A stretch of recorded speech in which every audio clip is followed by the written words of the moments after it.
Predominantly today, I was thinking about death. Not my own death, but I just also had a checkup, and it also preventing death. That's one. Before my checkup, I had a meeting with a friend of mine and a customer of mine. I'm a photographer as well, and we did a photo shoot before she had an operation. And now we met today. I didn't know, and her cancer is back. And then we're planning another photo shoot, and it's gonna include death this time round, because So in a creative way, I'm thinking about death, not in terms of like, although it's ringing there as well. Yeah, just having the death in front of me a bit. Yes, that's what I was thinking. One of the things that I was thinking. That's a lot to think about. The photo shoot with the person who's now facing cancer again. When you say in the future death is going to be part of the next session or the next photo shoot, how will that come about, do you think? Does the person say, I want to bring it in, but we don't know how we're going to do it in a visual way? Or Yes, I mean, we only just had a brief meeting because, as I said, I squeezed this meeting before going to doctors, and I had to rush out almost in a moment where it's interesting how when she told me, okay, cancer is back, I could see that this time around she wasn't as composed as before. I could see the emotion, whereas before I couldn't see that she's going through any type of turmoil, and this time around I could see that it's hitting her. And then as soon as we started, she had ideas already, comparing to her previous experience with cancer, and how is now returning as in, okay, I wasn't expecting this, and how she had to manage sipping the information to the public, to the work and to the family. So she had to compose herself, but whilst behind it was all this death happening, crumbling. And then we will try to show it through the photo shoot, just this other side of her, not flamboyant like before and beautiful, although it will be beautiful photo shoot. She's a beautiful person, but we even actively we're going to build a coffin. So today when we started to actually like, okay, how we're going to do it, and from how we're going to do it, so we found a way, and then there was just this amazing brainstorming happening, and we were just very playful and cheerful, happy, and I could see her change as well already there. And that happened before in the other photo shoot. That was her first photo shoot ever, and I don't know why she's so stunning, but that was her first photo shoot we did. We really enjoyed it, forgot about the cancer, and she did say, you are right, it was just really, really healing, really, really helpful. And given that we've had this experience, this is even more performative, yeah, by bringing this prop, and quite striking prop. And it's also it's very brave to bring a coffin into a photo shoot, because it's like bang, it's there. Yeah. It's front and center. That's, I would not have thought of that as a way of photographically, because it's just so strong. Yes. It's but really then strong. as we talked about, like you say, the first idea was, okay, it's heavy, like literally heavy. We're gonna have to build it, blah blah blah. But there's other ways. As the more we talked about it, the coffin became lighter. It was just a prop. Oh, that's amazing. But it's gonna be there. We're gonna include it. It's gonna be a frame that she's gonna be framed in. So, do you mean lighter as in the subject became lighter the more you talked around it, or were you just talking about physically trying to think of lighter wood? Both, because we were just practically trying to think who's gonna make it, or we're gonna make it, because we really want to just make it ourselves. We don't want to engage other people. And so I think there's a need for a second. The beginning today was just, I wasn't expecting this at all. I was just hoping to see a friend, just for catch up for a coffee.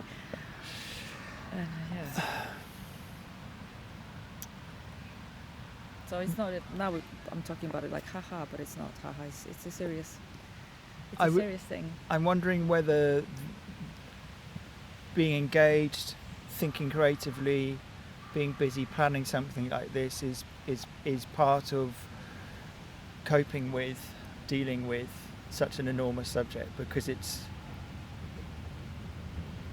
to talk about death in the abstract and then to talk about one's own death are two very different things. What were your thoughts about death? I mean, apart from that, or it's probably connected to that, when you were thinking about death, it's the first thing you said to me. What were you contemplating? How will I think, or how will I compose myself? Were you thinking personally about it, or were you just thinking about her situation? But to be honest, I was thinking just about the shoot, and I do think about death quite a lot. And weirdly, I had a meeting yesterday. The studies we did, the subject was death. So I do. Recently, it's been up in my face, the death. My mum eventually got in the hospital by some silly accident. You know, it was serious, but we had to talk about death because of the silliness of the situation. Like, what if you're gonna die stupidly, you know? And I need to be prepared and stuff that is happening. So I'm trying not to be freaked out about it, and see, well, death. I'm not freaked out by death. Obviously, I don't want to die. I don't want people close to me to die, but it will happen, and I want to see it as something that is part of life, and what we leave behind is also important, even if we don't have children. But so ultimately it comes back to who I am. Am I a good person? How I affect people with my life, and will I leave everything behind in terms of what my ripples are? Do I left any good mark, or did I leave nothing behind? Is it, was my life worth living? Stuff like that, the usual. Yeah, that's big stuff. That's really big stuff. When you put it like that, you're not thinking about what happens to you after death. You're thinking about what you leave behind. Have you thought forwards to what happens when you die? Is that part of your thinking, or are you not interested in actually what happens to you? No, I think I know. Well, not that I know. It just...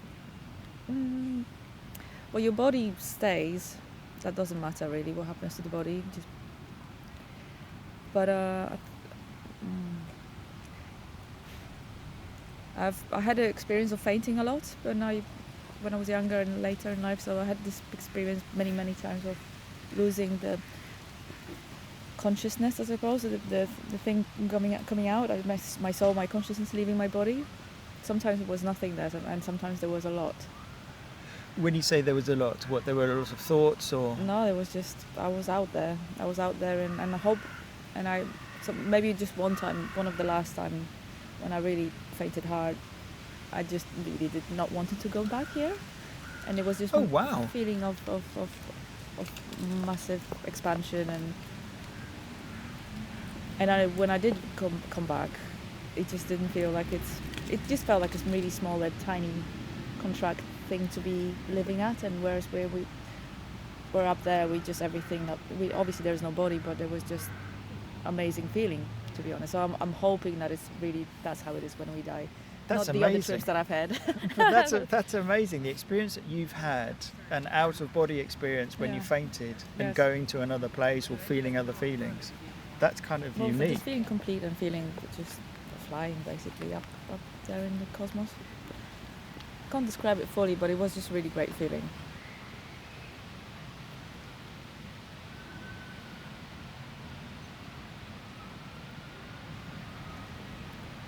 Why do people come to you for photographs?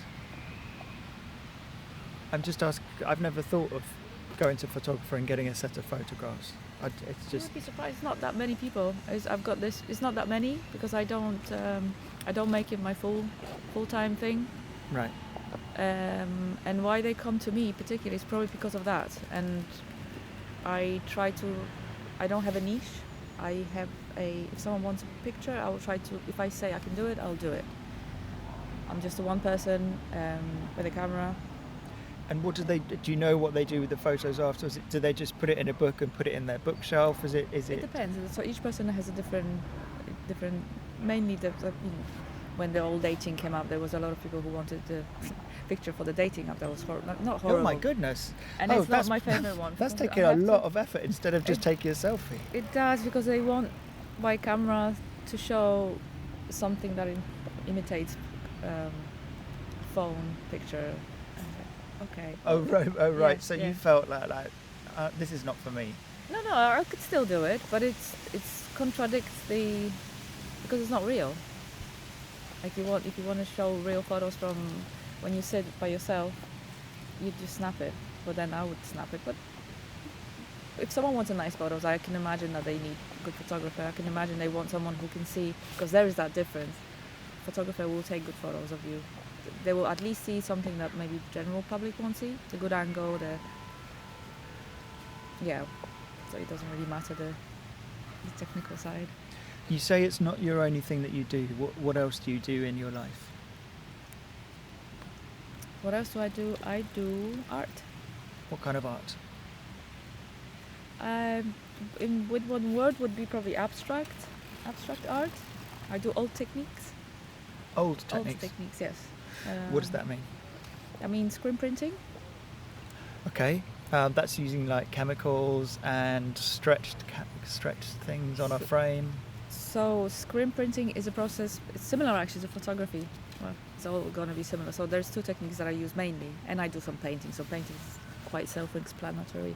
Screen printing is a technique when you print and repeat. It's designed to repeat an image that you first expose onto a mesh, in a silk mesh. You've got a frame. So imagine that you have a frame from a camera, just that one frame. So I have to create that one frame. I work on a big scale, so I have a big screen, expose an image. Often that will be a little glimpse of my painting, so just a little bit of a pattern from a painting, and then I have to squeeze ink through it. Like you use a squeegee and you just like hand pull ink through it, and you have an image. And you could think Andy Warhol, yeah? He would have the Marilyn Monroe repeated by the cell screen.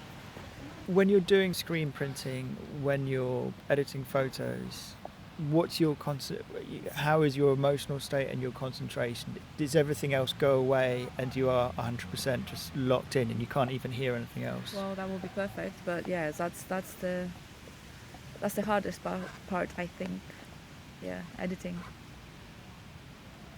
I have to be locked in. Yep, I have to. So it's always good to have some sort of podcast. I have to lock myself out of the house. I suppose that's better, because in the house there is a fridge. To go snacking There's cats to stroke, just you're not going to focus. The trick I find is to tell yourself, I'm loving this, I love this, I love doing this. That's the trick. Oh, so persuading yourself. Yeah, there's something in this today that I'm gonna see, and I can't wait to see what's that gonna be. So. And you can persuade yourself. You can put yourself in the right frame of mind just by repeating that and going, okay, let's really go for this. Let's get into it. Yeah, and then there's also a build-up in making. When I did have problems with focus or even sitting down by the laptop, you build up to it. So you're preparing everything you do. You tidy your house, you wash your windows, you do your laundry first. You allow those. But that takes so long. That could take a whole day. You allow the 3 hours of the day, but then you make. That at 2 till 4 you're editing. So before that slot, within that hour, you're really preparing to edit. So make your office, make your whatever you need to do. Get dressed before, wash your teeth, brush it. Those they do actually help when it gets really bad. If you really struggle with this, so because your body will want to do something. So get it out of the way, or even make a break after 2 hours. Okay, let's make a coffee break. Yeah, but so put a framework. Put a framework, and even if those 2 hours of editing is too much, just make it an hour. You know what? I'm gonna have to do it today. Oh, no. You're gonna have to steal look what yourself. I have a laptop. Oh, you've brought your laptop with you? Because I was meant to be in cafe editing, and look at me. How can you edit in a cafe? Because that's a kind of noisy. Because I'm outside of my fridge, yeah, and it's already something. But I decided, no, I'm gonna go home. So I'm on my way home, and I was like, should I come here and not edit even? I have some writing to do as well. So. And then you sat down on a bench and started thinking about death. Yes, the distractions. Yeah, this is serious. Honestly, this is serious. So I will do it today. I will dedicate at least 1 hour, maybe 2, for editing, and that will be plenty for me to do, because it's so hard if you don't have a boss. Yes, it's lovely not having a boss, being your own boss. Well, I have a boss, it's me, and she's Yeah, so. but She's so. what do you like as a boss? You know what I like about it? Like when someone asks me, that's just a secret now. When someone asks me that, and I really can't because I have deadlines to do, and if I don't want to go somewhere, or then I say, well, I have to ask my boss, and then I will say, my boss says no. Oh, nice. But then I'm my own boss, so I'm asking myself. So that's nice, that I'm allowing myself to have those orders, and no one can argue that because. I also like the fact that it's kind of being present. It's doing all those things that we're supposed to be doing at the moment in the kind of like conscious life that we're supposed to lead, because you're having a conscious internal monologue where you're kind of separating yourself off, the other and the me, and the other and the me. That's an interesting process. I might try that. Yeah, just like when you struggle, it's like just be your boss, be strict boss as well.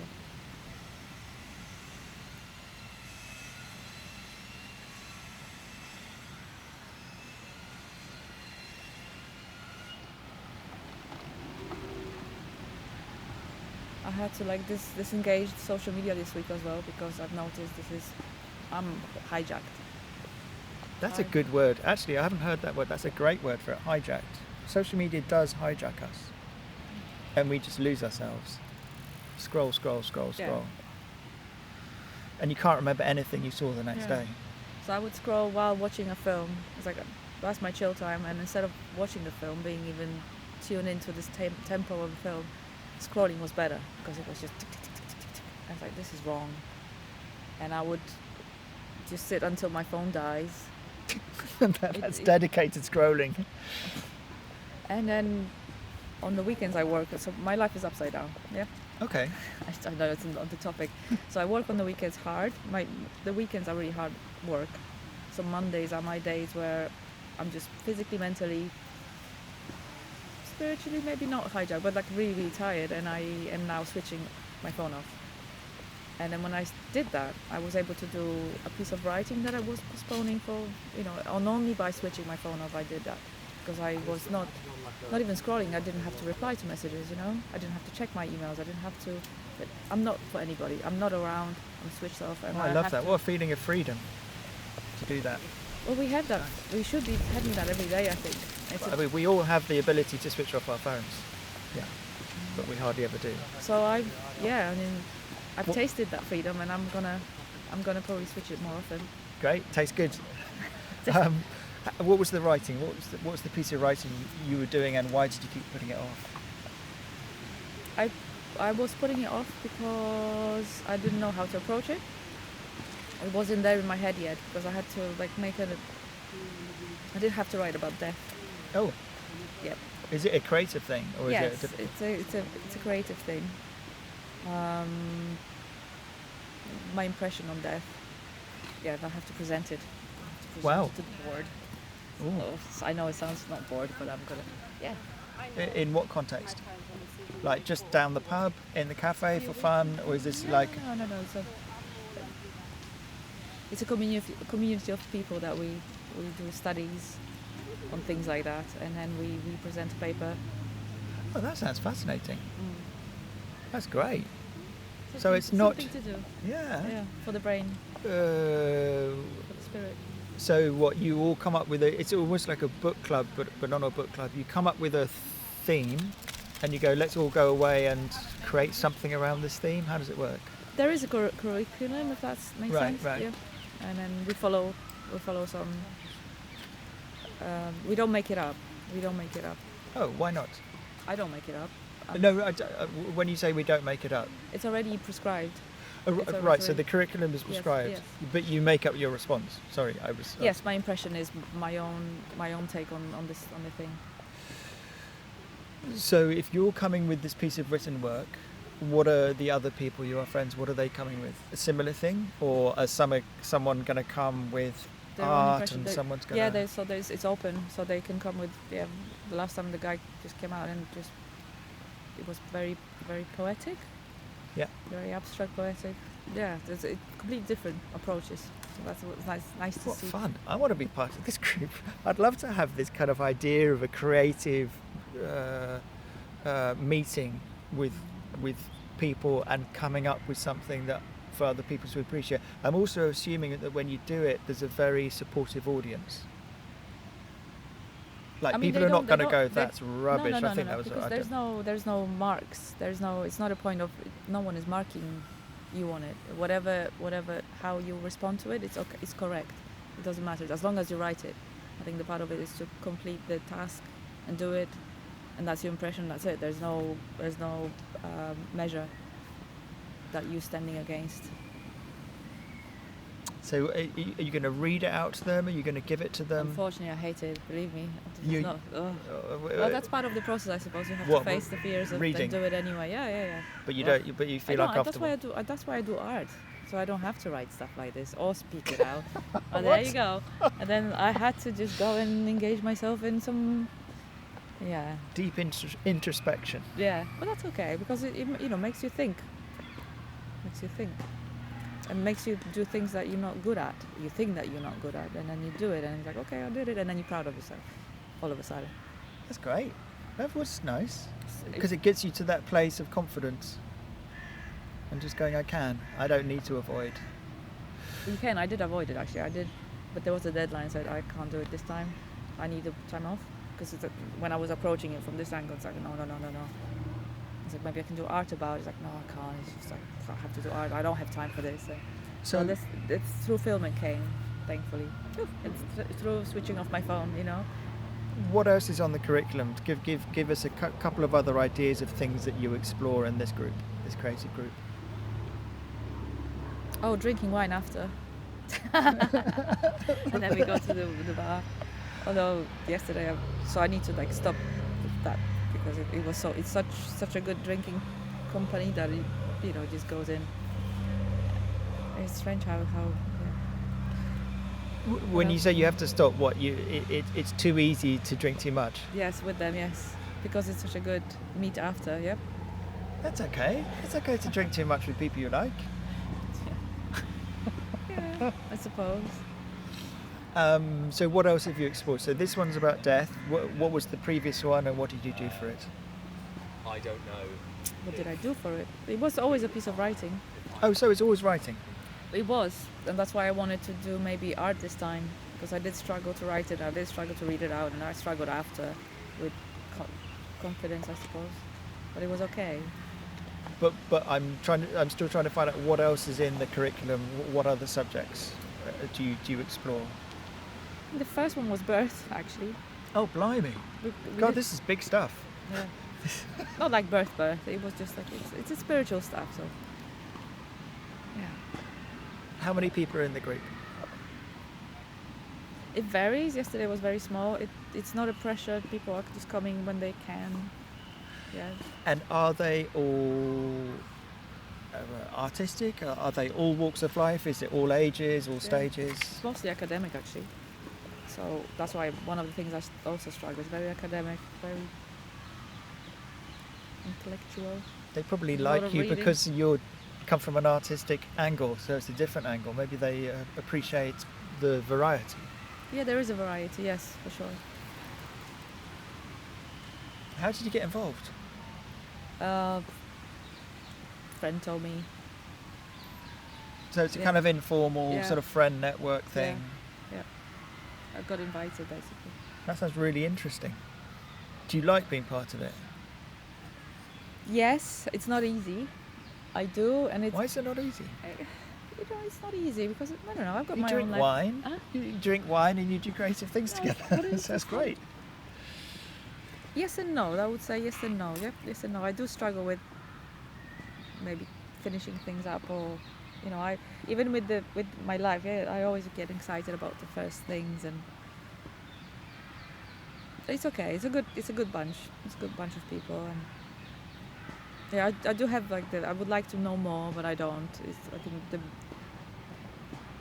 what you learn yourself is what you take out. There's no shortcuts there. That's what I'm seeing all those knowledgeable people. It's like, and I wish I could understand more, and I don't.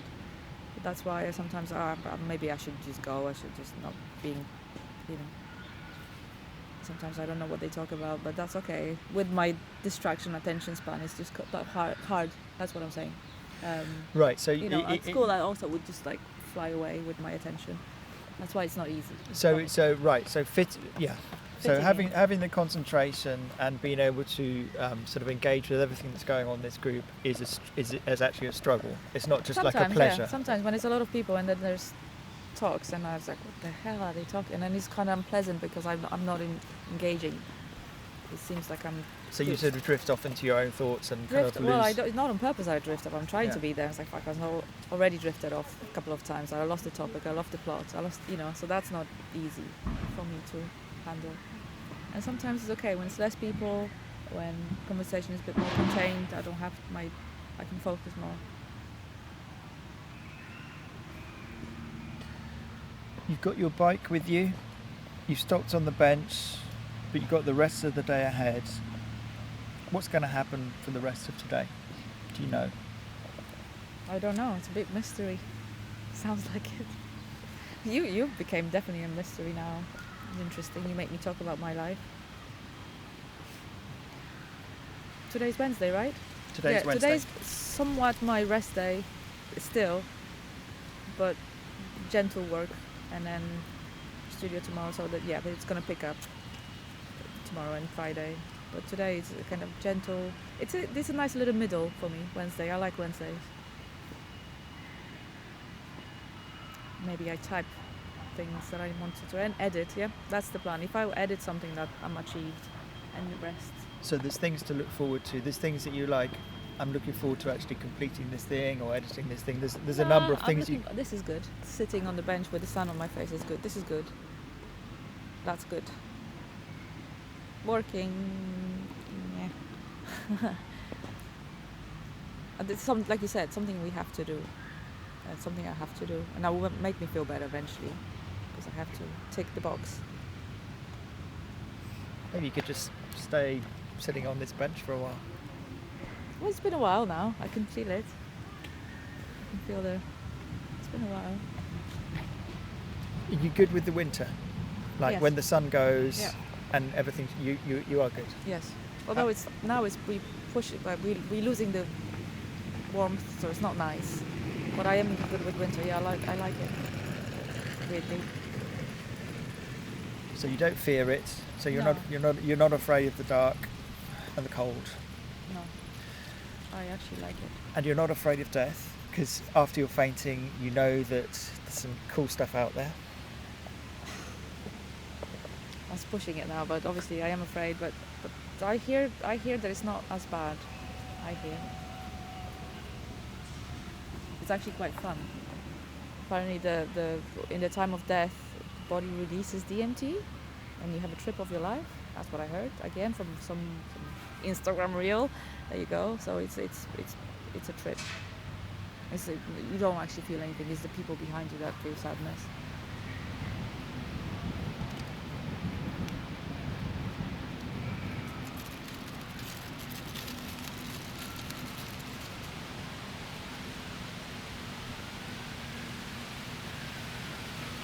We live blindly. Yep, we live blindly. We go to places. We work so hard. For what? For death, really. So you're asking yourself, was it worth it? And what am I rushing for? Is it just maybe it causes you to stop a bit and being happy with what you've already achieved? Maybe, because maybe that's what it's already. This future is not happening. It's not this fantasy that we have about ourselves. There's more. It's not, there's no more, I don't know. That's my wild thoughts.